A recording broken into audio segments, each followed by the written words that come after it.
بسم اللہ الرحمن الرحیم۔ تمام تعریفیں اللہ تعالیٰ کے لیے ہیں جو تمام جہانوں کا رب ہے۔ صلوات ہے محمد صلی اللہ علیہ وسلم پہ اور آپ کی پاک آل پہ۔ حضرت علی کرم اللہ وجہہ کا علم تمام اصحاب میں سب سے زیادہ ہے۔ آپ انبیاء علیہ السلام کے بعد سب سے اہم اور سب سے افضل انسان ہیں۔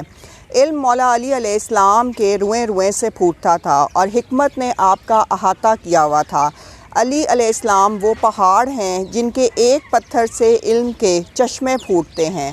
آپ میں اتنا علم تھا کہ آپ کے تمام اصحاب جو ہے وہ بھی آپ سے سیکھتے تھے، اور جب آپ مسجد میں تشریف لے جاتے تھے تو وہاں پہ بہت سارے لوگ آپ سے بے تحاشا سوالات کرتے تھے۔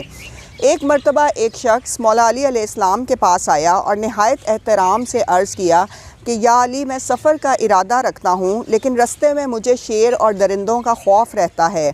امام نے اس شخص کو اپنی انگوٹھی دی اور فرمایا کہ جب بھی تمہارے پاس شیر یا درندے آئیں تو اسے یہ انگوٹھی دکھا کر کہنا کہ یہ انگوٹھی علی ابن ابی طالب کی ہے۔ اس شخص نے وہ انگوٹھی پہن لی اور سفر پر روانہ ہو گیا۔ راستے میں اسے ایک جگہ پر شیر نظر آیا تو اس شخص نے وہی دہرایا جو امام نے اسے کہنے کو کہا تھا۔ اس شخص نے وہ انگوٹھی دکھائی اور کہا کہ یہ انگوٹھی حضرت علی علیہ السلام کی ہے۔ اس شیر نے آسمان کی طرف دیکھا اور دیکھ کر زور سے آواز دی اور اس کے بعد پھر بھاگتا ہوا جنگل کی طرف چلا گیا۔ وہ آدمی حیران ہوا کہ یہ معاملہ کیا ہے۔ جب وہ سفر سے خیر و عافیت سے واپس آیا تو امام علی علیہ السلام کی بارگاہ میں آیا اور ماجرا بیان کیا۔ امام نے فرمایا کہ کیا تمہیں علم ہے کہ اس شیر نے اوپر آسمان کی طرف دیکھ کر کیا کہا تھا؟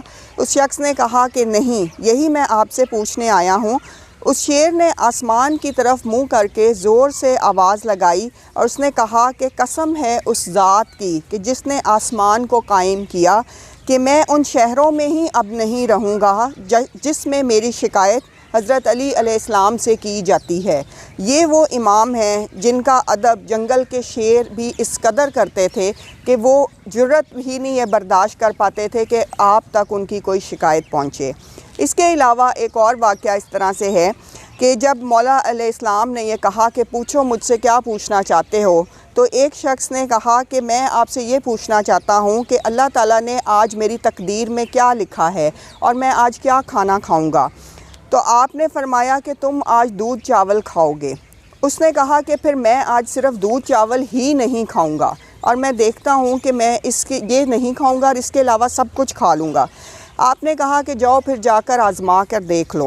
وہ اپنے گھر گیا اور اپنی بیوی سے پوچھا کہ تم نے آج کھانے میں کیا پکایا ہے؟ تو اس نے کہا میں نے دودھ چاول پکائے ہیں۔ اس نے کہا وہ میں نہیں کھاؤں گا، اور جاؤ محلے میں جا کے لوگوں سے پتہ کر کے آؤ، اس کے علاوہ کچھ ہو تو وہ لے آنا۔ وہ باہر گئی اور اس نے کئی گھروں میں جا کے پتہ کیا۔ جب وہ واپس آئی تو اس نے کہا کہ تمام گھروں میں دودھ چاول ہی آج بنے ہیں۔ وہ شخص حیران رہ گیا اور حیرت زدہ رہا۔ چونکہ منافق تھا تو ماننا نہیں چاہتا تھا۔ وہ گھر سے نکل گیا اور کہا کہ میں آج دودھ چاول نہیں کھاؤں گا، اس کے علاوہ کچھ کھاؤں گا، یہاں تک کہ وہ شہر سے باہر کی طرف چلا گیا۔ راستے میں قافلہ گزر رہا تھا۔ قافلے میں والوں کو اس نے روک کر پوچھا کہ مجھے کچھ کھانے کے لیے دے دو، میں نے صبح سے کچھ نہیں کھایا ہوا۔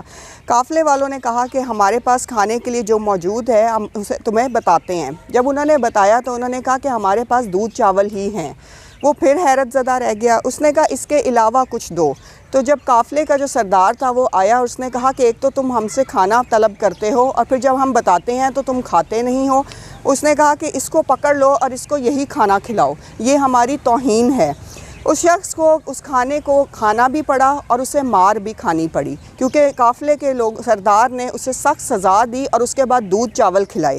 جب وہ شخص مار کھا کے اور دودھ چاول کھا کے واپس شہر کی طرف لوٹا تو راستے میں امام علی علیہ السلام سے اس کی ملاقات ہوئی۔ تو مولا نے پوچھا کہ تم نے کیا کھانا کھایا؟